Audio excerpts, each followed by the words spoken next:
Judges chapter 8.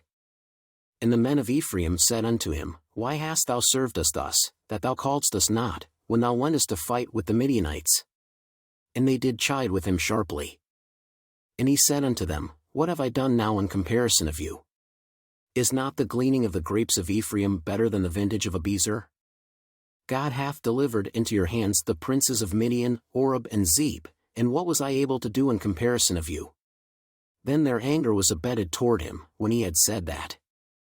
And Gideon came to Jordan, and passed over, he, and the 300 men that were with him, faint, yet pursuing them. And he said unto the men of Succos, Give, I pray you, loaves of bread unto the people that follow me, for they be faint, and I am pursuing after Zebah and Zalmunna, kings of Midian. And the princes of Succos said, Are the hands of Zebah and Zalmunna now in thine hand, that we should give bread unto thine army? And Gideon said, Therefore when the Lord hath delivered Zebah and Zalmunna into mine hand, then I will tear your flesh with the thorns of the wilderness and with briars. And he went up thence to Penuel, and spake unto them likewise, and the men of Penuel answered him as the men of Succos had answered him.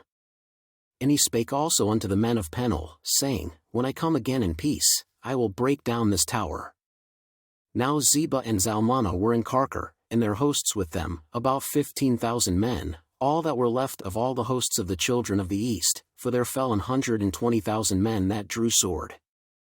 And Gideon went up by the way of them that dwelt in tents on the east of Nobah and Jogbehah, and smote the host, for the host was secure.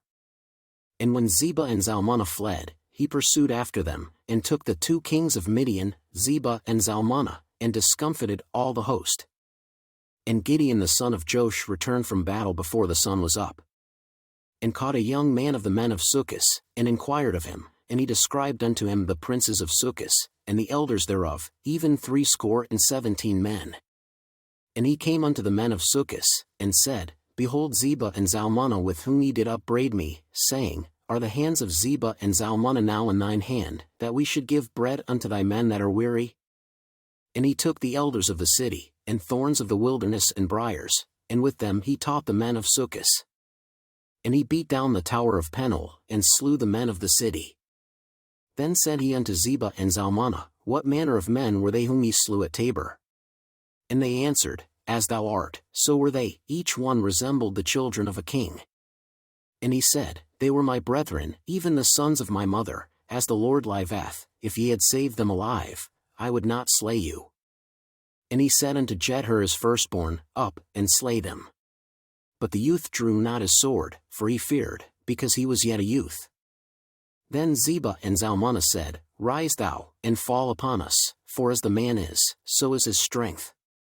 And Gideon arose, and slew Zebah and Zalmunna, and took away the ornaments that were on their camels' necks. Then the men of Israel said unto Gideon, Rule thou over us, both thou, and thy son's son also, for thou hast delivered us from the hand of Midian. And Gideon said unto them, I will not rule over you, neither shall my son rule over you, the Lord shall rule over you. And Gideon said unto them, I would desire a request of you, that you would give me every man the earrings of his prey. For they had golden earrings, because they were Ishmaelites. And they answered, We will willingly give them.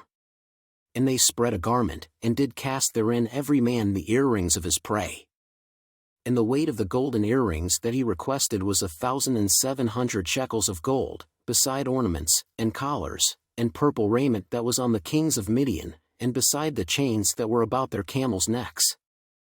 And Gideon made an ephod thereof, and put it in his city, even in Ophrah, and all Israel went thither a whoring after it, which thing became a snare unto Gideon, and to his house. Thus was Midian subdued before the children of Israel, so that they lifted up their heads no more. And the country was in quietness 40 years in the days of Gideon. And Jerubbaal the son of Joash went and dwelt in his own house. And Gideon had 70 sons of his body begotten, for he had many wives. And his concubine that was in Shechem, she also bare him a son, whose name he called Abimelech.